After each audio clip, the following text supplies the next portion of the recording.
Hello everyone. Welcome back to our channel, Monk and Miracle. In this video we are talking about extraterrestrial visitors of Mount Kailash.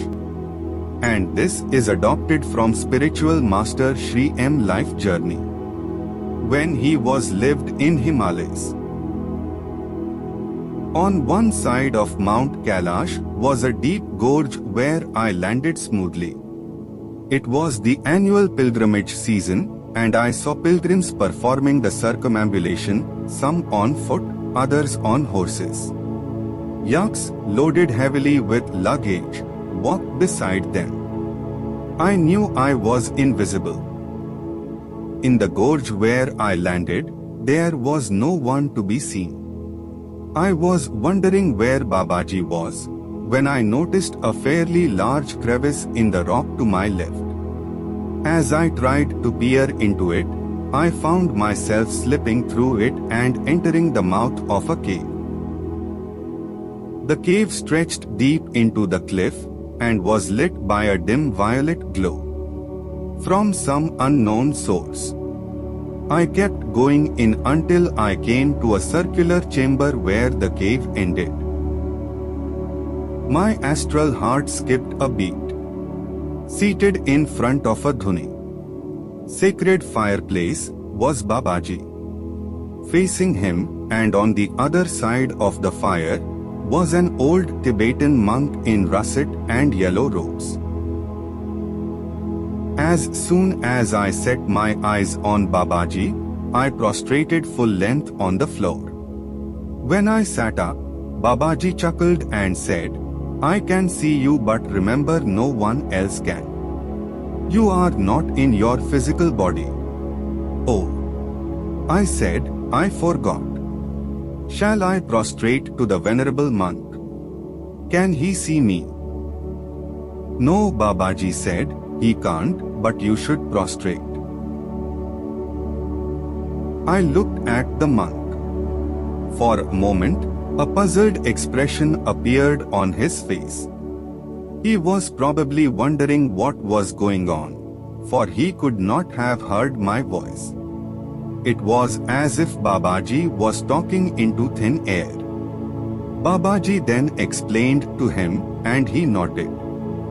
I guessed he was a great and learned man, although he was not clairvoyant. "Sit down," said Babaji. "This Lama is the caretaker for a series of caves not far from here, where relics left by extraterrestrial visitors who came to Earth many thousands of years ago are preserved. They came from a planet in a constellation many light years away. They were deputed by still further advanced extraterrestrial beings to teach Earthlings certain yogic and scientific secrets, including the primary principles of language. They landed on the summit of the Kailash peak and then moved towards the caves where you will presently go. The Bonpos of pre-Buddhist Tibet have a belief that their founder descended from heaven onto Mount Kailash. This mythology of theirs is based on the arrival of these advanced extraterrestrials.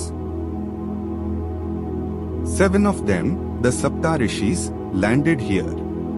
After teaching a selected few the knowledge that had to be imparted, the Sapta Rishis prepared to return, but their spacecraft developed a snag.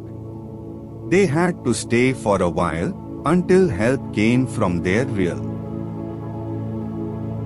2 of the advanced extraterrestrials died because they could not adjust to the new environment.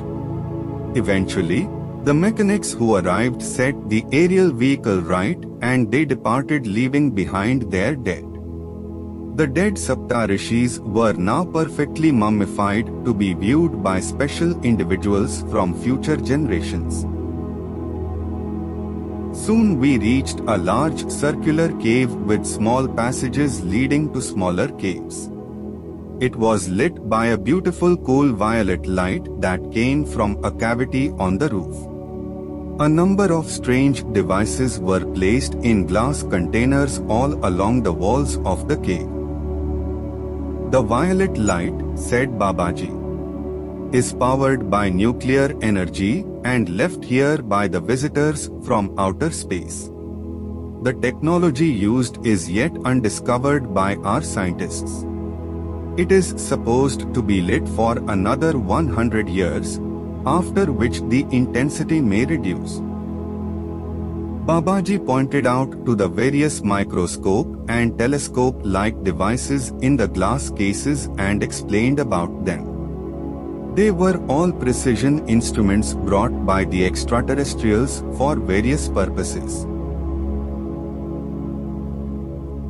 In another circular container were two large flat discs, which Babaji indicated were the two super magnets from the aerial vehicle of the extraterrestrials.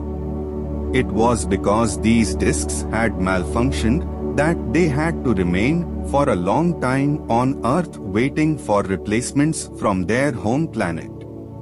Babaji said that the magnets were so powerful, even now, that they were kept in a special insulated container. Finally, he took me into one of the passages that led to an enclosure.